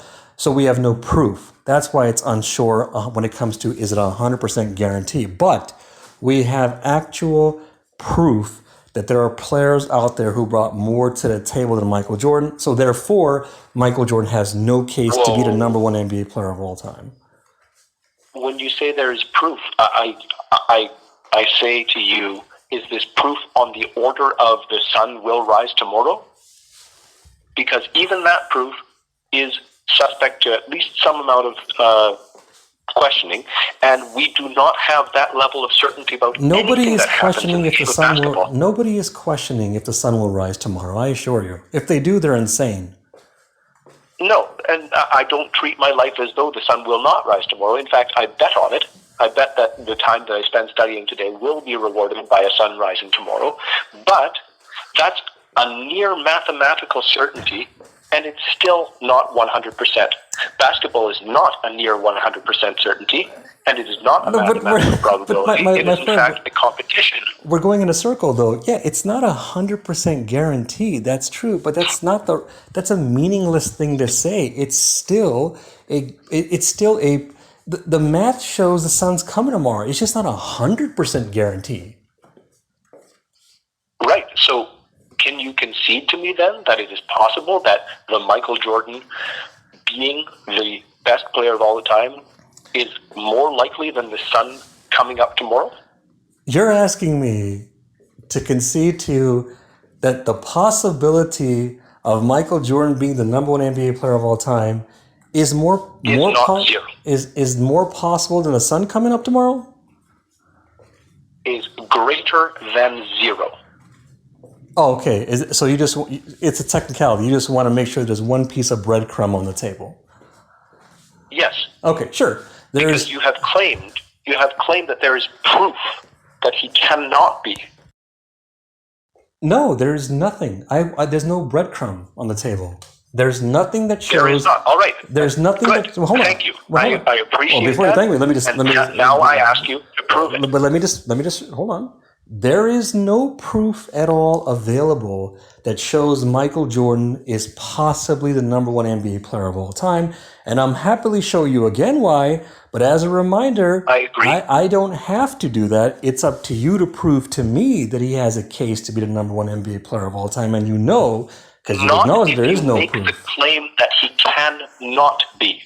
I have no proof there is. Where is your proof? I do not need proof because I have not made a positive claim. I didn't tell you where Michael Jordan belonged. You said he could be number one. You said you're playing a word game here. You're saying he could be the number one guy. No. I think you're avoiding the question right now. I can't avoid the question. No, he could be number one, and I'm willing to back up. There's no way I could be avoiding the question when A, I've listed some players who are better than him. B, I've told you what things to go by, and C, I've told you I'll do it again if you want. But you haven't shown me any proof that you're right and I'm wrong. So you want me to dispute only the players you have discussed so far? No, I'm saying show me. I'm making it easier for you. You don't have to compare Michael Jordan to the guys I brought up. Just, you could do that if you want. I'm not against it. I'm not picky at all. But just show me anything. Show me anything at all that Michael Jordan has a case to be the number one NBA player of all time. This means not your beliefs. Show me proof. And you've acknowledged there is no proof. Mm-hmm. Correct. You made the claim that it is impossible, as in statistical probability equals zero, that Michael Jordan is the best player of all time. Now, if you're going to ask me to compare a player to another player, you are entering into the realm of doubt.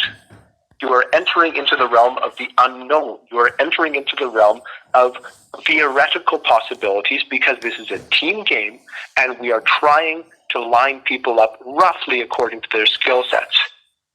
If you want to say it's unlikely that Michael Jordan is the best player of all time, I might even agree with you, although I would ask you to do the same category of proving as I would be asking you to do right now.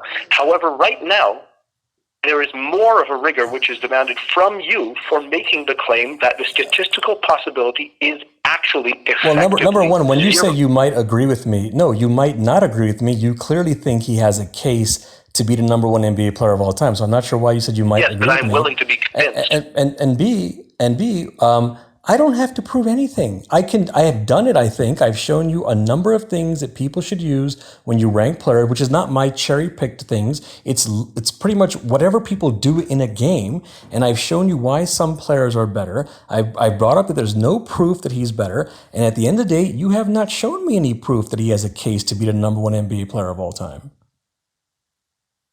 I do not believe in your proof so far. It's not a belief. And I have not provided any proof on my end because I do not believe it exists. Right. But then, number one, it's not a belief that you don't believe my proof. You're just not accepting it. I haven't given you any opinion and guesses when it comes to ranking players. I'm going by the information available. You have given me no proof yet. I sure have. I can tell you what I've told you earlier again if you like. But at the end of the day, again, I don't have to. Well, you are the one who has to make the claim. You haven't done it. You gave a few statistical categories. I didn't name a few. I named. Proved anything. First of all, that's not true. I named a bunch of things. You only named 5. If anyone only named a few, it was you. I named way more than 5. And when it came to everything that I brought up, one, people should have common sense to know how certain players fit more of those things than Michael Jordan. And B, if they don't, I listed some players who bring at least some of those things more than Michael Jordan. And C, you also haven't shown me any proof that Michael Jordan has a case to be the number one NBA player of all time. And D, if you say there's no proof, but then you try to make the case, you're contradicting yourself. You're not being consistent. Oh, you are. I am allowing you to state your points before I rebut them. Now, you are stopping me from making my claims because you are asking for clarification, which is justifiable. And I have, I think, made my justifications available to you. I am now asking you but I don't know to make your positive claims. Which ones have you gave me? You gave me 5 statistics. And even on those 5 statistics, you didn't show me how he was better. You just told me when he was on the floor, he was always the better guy. And then you went to awards, and then you said awards are not trustworthy. You haven't showed me any proof. I did not say that he was always the better guy. I said he was never the worst guy. Okay. Even if you said it like that, which I'm pretty sure you were making the case that when he was on the floor, he was always the better guy. But even if I'm wrong, okay? I was not, okay, no. Fine. Well, the tape is there. People can play it. So even if I'm wrong and you're saying even if you're saying he was never the worst guy, that's actually another strange thing to come to because you can say that about lots of players. The case does not mean he has to be the worst guy. Some of the players which you have named already, they were sometimes the worst guy on the floor. Okay, so the criteria... And so on that metric alone, Michael Jordan surpassed them, in my opinion. I want to make sure I understand. The criteria is he can never be the worst guy? That's the criteria? No, I'm sorry. This is my opinion, is that anyone who was once the worst player on the floor in their career is not a likely candidate to supplant Michael Jordan as a candidate for best player of all time. So you're saying anyone... Does that make sense? Just to make sure I understand, you're saying anyone who was actually the worst player on the floor can't pass Michael Jordan as the number one NBA player of all time. If you want to use during their primes as a caveat, I'll accept that. Okay. There's a couple things I don't understand about this. One, why does the criteria have to be who was the worst player? I mean, what if you're not the worst player? But it doesn't have to be. Oh, okay. It just weighs more heavily with me. Okay. Let me rephrase the question. If you I value consistency. Yeah.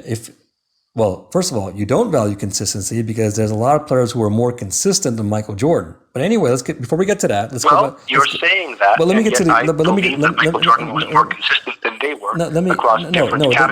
were. There were multiple players who were more consistent than Michael Jordan in multiple categories. But before we get to it, let me get to the other points. Here's where hang on. You brought up some other points here, so I got to get to those things first. And I did show some proof earlier, but we'll get to that again. Remember, you brought up some other things. No, you did not. No, I did. We didn't get into the statistics. I did get into some. If you can give me 5 statistics and not even go over all those 5 and tell me about awards and all that, then I definitely did more than you.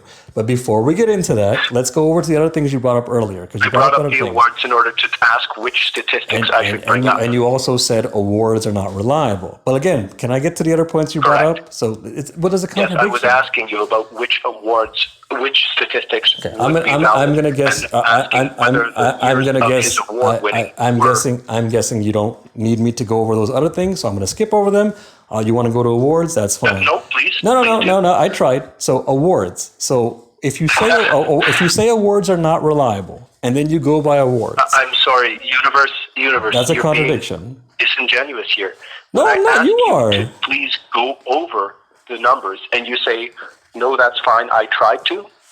I keep trying. I don't understand. I don't understand why you're pinning this on me. I tried to address each point that you went through step by step, and then you wanted to bring up consistency. So I went to consistency, and you started to follow up on that. But I was like, well, let me get to the other things you said first, and you wouldn't let me do it. You kept going to that. So I'm like, fine. I'm going to skip over those things and go to what you want. Consistency and awards. You cannot clarify my own points without me clarifying yours? No, you can, but you cannot bring up... I've been more than generous in allowing you every benefit of the doubt so far on my assumptions. First of all, I don't know why... I'm asking now to start returning the favor, and you're not doing it. I don't know why you're doing this passive-aggressive routine. I know you've been generous. I'm not. I'm being outright. I'm stating outright that you're arguing that. Let me follow up. I'm not disputing if you've been generous. Thank you for being generous, and I've been generous to you, but I don't need to brag about it. And I'm not disputing you So giving. far, yes. And So far, yes. okay, But now that I'm asking see for again, a certain return, you're not letting me finish. I don't need you to explain to me that yes, you give I am me. asking now for No, I'm my not. turn No, to question your assumptions. listen. I'm going to explain to you one thing at a time. I will address every pinball that you put up on there, and I will knock them all down. But I got to go one at a time. I can't just jump ships every time you want me to. You said a lot, and I'm addressing one thing at a time. I don't need you to tell me that you've given me lots of time. We know that, and I've given you lots of time. I don't need you to tell me that I'm not addressing certain things. I didn't address them because I'm addressing some other things you said earlier. You can't get a free ride and say whatever you want and then tell me I want you to address this now. That's not how it works. I also don't understand why you're telling me, you interrupt me, don't let me finish, and then you say, hey, you're being disingenuous. You're not answering my question. No, I'm not being disingenuous. You're being disingenuous. I'm trying to answer your other points. As I keep saying over and over, I will get to the other things, but let's go one thing at a time. Let me address what you brought up earlier, and you wouldn't hear that. You just kept saying, answer my question. You're being disingenuous. You're not, I've given you time and all that. I don't know what's up with all the drama here. So let's do this now. I will address whatever you want, because it's obvious that there's no point in going back in time and going over all these things. You tell me what you want me to address, and I'll address it. And thank you for your time. All right. You're welcome. Thank you for inviting me on at any rate. Thank you, and you're very welcome. Thanks for being here. Thanks.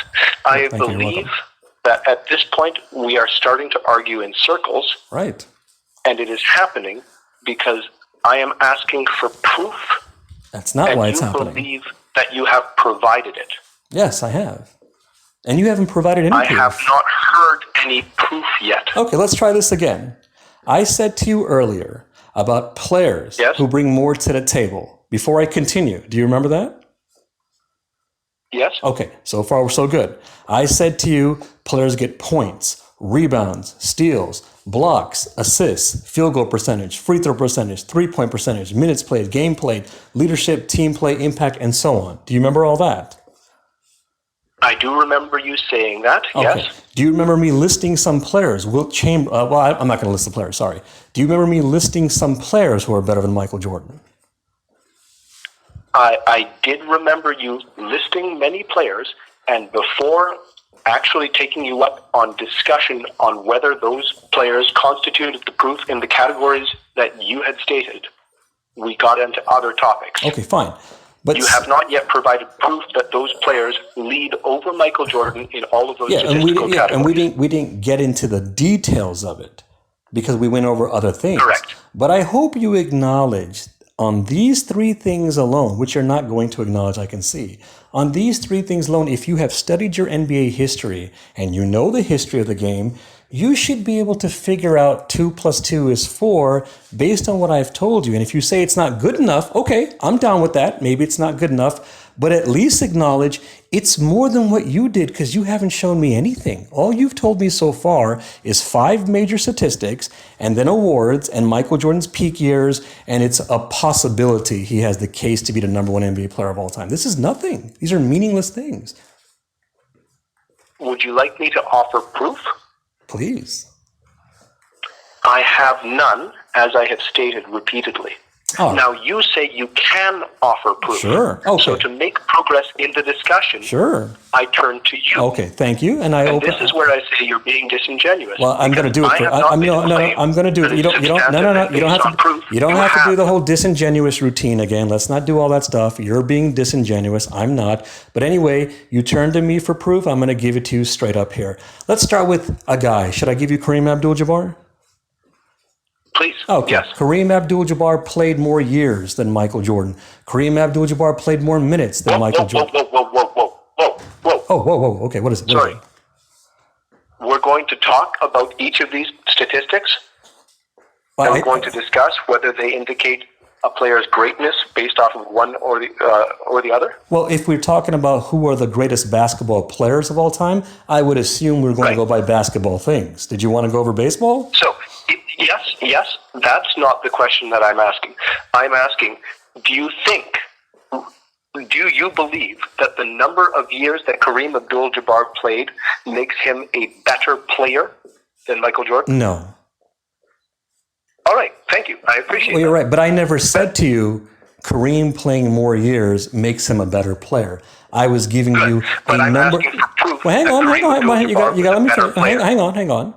But when we're talking about proof, and I listed a bunch of things that players bring to the table, and you want to know, okay, how does that prove they're better? I'm showing you a pattern of how, as you said earlier, players who check more boxes makes them a better player. Are you changing your answer about checking more boxes?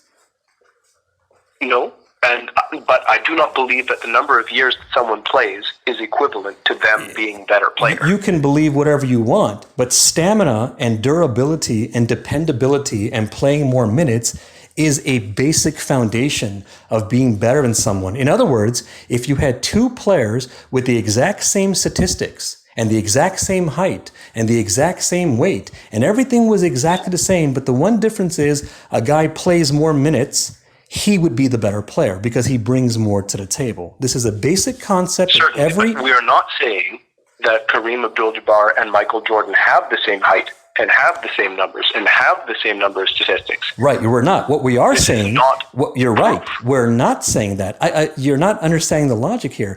I gave you an extreme case scenario where two people are basically identical twins, and I'm showing you if on that extreme case scenario, one guy can be better, then if you lower the tempo down and go to real world scenarios, you can find how Kareem is better when it comes to his height and his length and his weight and his points and his rebounds and his field goal percentage and so on. All right. So we're starting, though, with the number of years that each player played in the NBA. But did you hear? Did you hear everything I just? We have Michael Jordan. Wait. Did you hear what I said? I actually just did a fast version for you, just real quickly. I was saying height, weight, field goal percentage, points, rebounds, and so on. There's a lot more, but you don't see remember you told me earlier the 5 statistics give you a good idea. Didn't I show you more than 5 things that give you a good idea? Yes, but we haven't talked about any of them yet, other than the number of years they played. Okay, so now it's going to be still on that. Why would you? Why would you? I'm just wondering. I'm fine if you want to talk to me about this. Why would you have to talk about these things? He's clearly better in all these things. Well, that's what I'm questioning. All right. So, for example, how would you question Michael Jordan is better than Kareem in one of the things I brought up, which is rebounding? Well, let's go through them all. We start with. No, I want to know rebound. I want to know rebound. No, I want to know. No, I want to know rebounding because you were saying you want to talk about these things, so you didn't have a particular preference. So if you're going to tell me that you acknowledge all the things I told you, then it doesn't matter which one I bring up. So I want to go by rebounding. How is Michael Jordan better than rebounding? All right, so let's go and look at the statistics. This is good. Now we have some actual. I'm excited. I'm wondering where you're going to go with this. I'm just excited. So we have Michael Jordan. Michael Jordan played from 1984 to 2003. It's going to be context time. All right. We have a career rebounds, defensive rebounds, offensive rebounds combined of 6.3. You're going by averages? Yes, average for the career. Oh. Would you prefer to go to the peak year? No. Do you consider that to be more important? No, because our debate, you could do that if you want. It'll be actually, like I told you earlier, if you go by peak, you're making it harder for yourself because now you're going by the best of the years. But the reason I say I don't want to go by peak is because we're not debating who has the number. We're not debating if Michael Jordan has a case to have the number 1 NBA peak of all time. We're debating if Michael Jordan has a case to be the number 1 NBA player of all time. Right. But what I'm trying to tell you is that your claim that he cannot be is much more difficult to defend. We're back to this. Or now we're just going in a circle, man. We're back to this again. I've already explained this a million times. No. This is what we're doing. No, I think you're stuck on this part because, and I'm saying this respectfully, I'm not trying to come at you. I think because you know Michael Jordan has no proof of being the number 1 NBA player of all time, and because you know you can't go with the 5 statistics, and because you know you can't go by the awards, you feel like the thing that you got on me is that, hey man, You won't even acknowledge that Michael Jordan has a scientific probability of being the number one NBA player of all time. That's why you want to stay on that. But if you want, that's fine. You're going to lose that one too. He has no reason to be the number one NBA player of all time. All right. You have made that claim, and I think I have said with you repeatedly on that front, we'll have to agree to disagree, because certainty does not equate to what you believe it is. But we can make progress in other ways. I don't say it's agree to disagree. No, I don't think. I'm asking right now. I don't think it's agree to disagree. No, I don't think it's agree to disagree. I think it's you're not accepting the truth. There is no proof, man. Which, on the one hand, you say you know there's no proof, but then you jump ship and you act like he has a case then. You're asking me to accept your way of thinking. No, I'm asking you. No, I'm asking you to accept the truth. I believe that your certainty it's is not my misplaced. thinking. It's not my thinking. It's not my opinion. I'm not telling you this is my favorite movie and you have to agree with me. I'm asking you to accept two things. One, there's no proof that he's the number one NBA player of all time, and two, you're the one who said yourself there's no proof he's the number one NBA player of all time, but then you jump ship and act like he has a case then. But that's not the same as the claim that he is not the number one player of all time. If there's no proof, then therefore he's not. That's not true. Yes, that is true. If I say there is no proof that there is a plane in the sky above me right now, that is not the same claim as the claim that there is no plane in the sky above me right now. That's the wrong comparison. What you should have said as your comparison. No, it is. Well, let me tell you how. Let me tell you how it's a wrong comparison. Because you know there is some proof that airplanes are out there. What you should have said was, if you were to say to me there's no such thing as an airplane, or there's no such thing as a sky. No. Yes. That is a miscategorization of my claim. My claim is there is no airplane above me. Okay. Your claim is I have proof that there is no airplane above me. Okay, so here's my proof. Look up in the sky. These are two different claims. Okay, that's fine. I'll go with that. Look up in the sky right now. If there's no airplane above you, you got your answer. Fantastic. Unfortunately, I am inside. Okay, so then go outside. So right now, I'm being sarcastic. If I go outside and I look up and I see a plane, what does that mean? Then obviously I wouldn't have made the claim there's no plane out there. We're talking about if there's actually a claim, there's no plane up there. Your comparison is wrong. Your comparison should have been either there's no such thing as an airplane or there's no sky. But no one's going to say to you there's no airplane because you can prove there's an airplane. Fantastic. We're in agreement. But you said yourself that Michael Jordan is not the number one player of all time. Because that is the same as the claim that you have proof that he is not. You said yourself there is no proof that Michael Jordan is the number one NBA player of all time. Correct. That's my statement saying that. Right. I know it's yours. I know that. You're saying there is proof and that it goes counter to that claim. No. I'm saying two things. I'm saying one, there's no proof Michael Jordan is the number one NBA player of all time. And then when you kept asking me for someone better, I'm like, sure, there are people you could prove are better than Michael Jordan. All right. So let's talk about that proof. Okay, but can you first acknowledge the first part? Remember your airplane thing? Can you acknowledge there is no proof that Michael Jordan is a number one NBA player of all time? And if you say, yes, I have already acknowledged that, which you have, then can you acknowledge you're not being consistent or you're contradicting yourself when you claim that Michael Jordan has a case to be the number one NBA player of all time? You really can't understand that those two statements do not need to go hand in hand? You really can't understand that you are contradicting yourself and not being consistent. When I say that it's possible there's a square on the wall, it's not the same as saying there's possibility that there is no square on the wall. Okay, so show me the proof there's a square on the wall. If you do not have proof, then don't tell me there's a square. But don't tell me there's a square on the wall. Unfortunately, I cannot give you the proof because there is no square on the wall. Then therefore there is no square on the wall. Right, but that would be the hypothetical. I don't have. That's the hypothetical you brought up. You're the one who claims to have proof.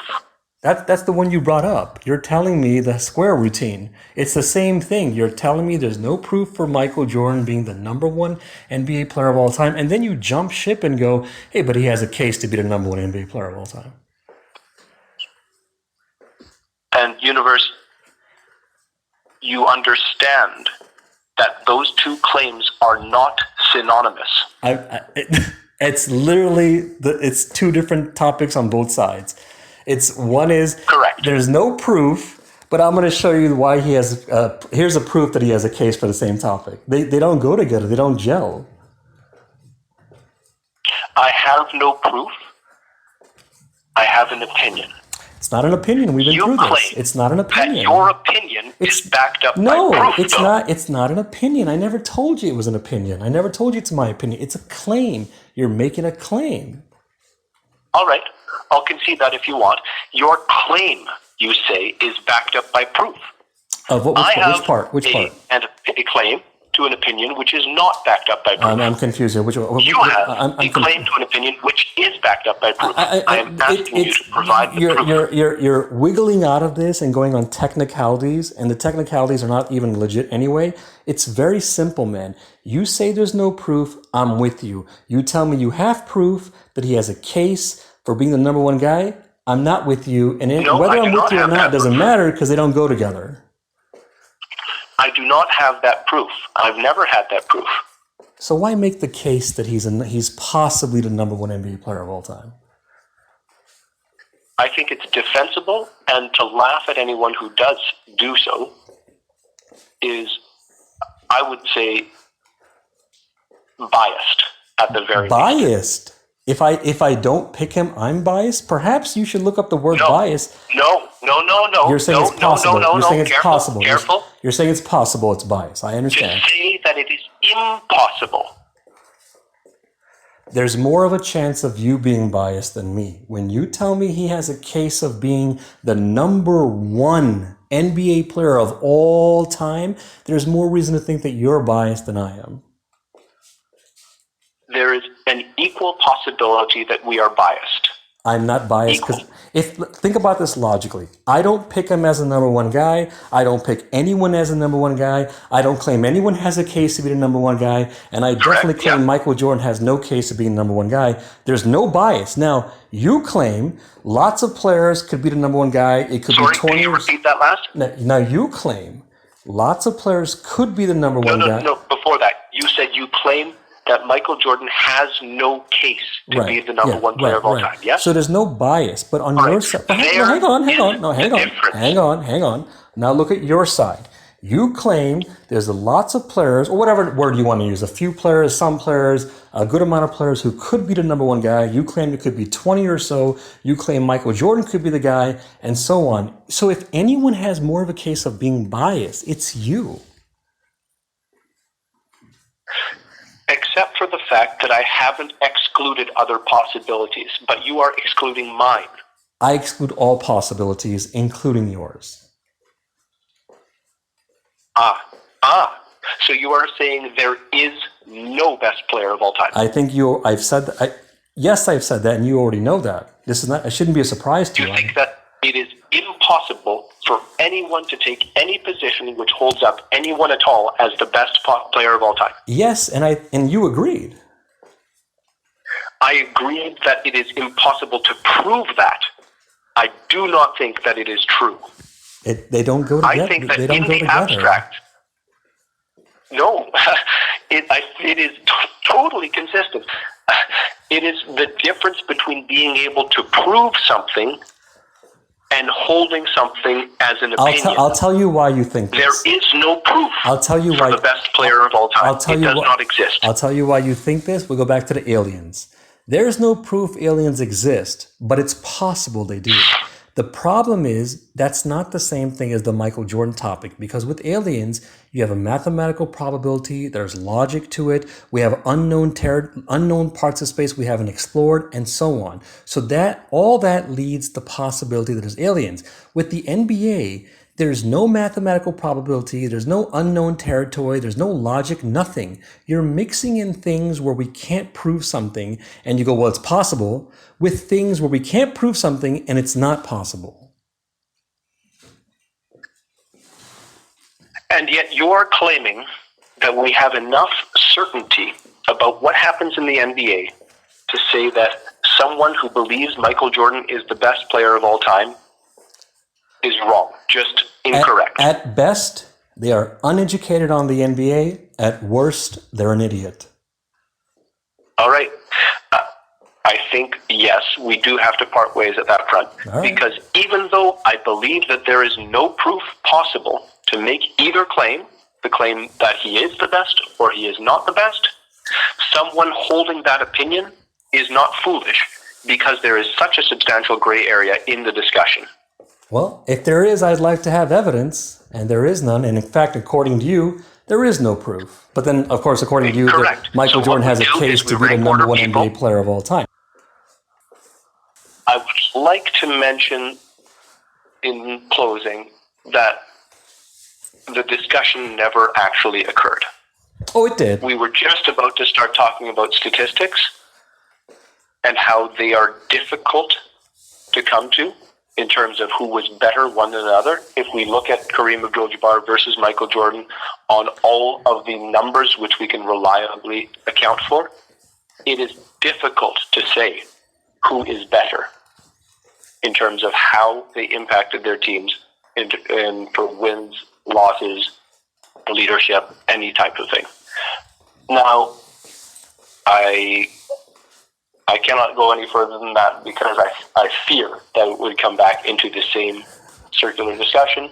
Hey, please subscribe. And if you disagree with me on something, you can go on my program and show me your facts on whatever you disagree on. If you want to go on, let's set it up. Send me an email. The email is right there in the description section. Thank you.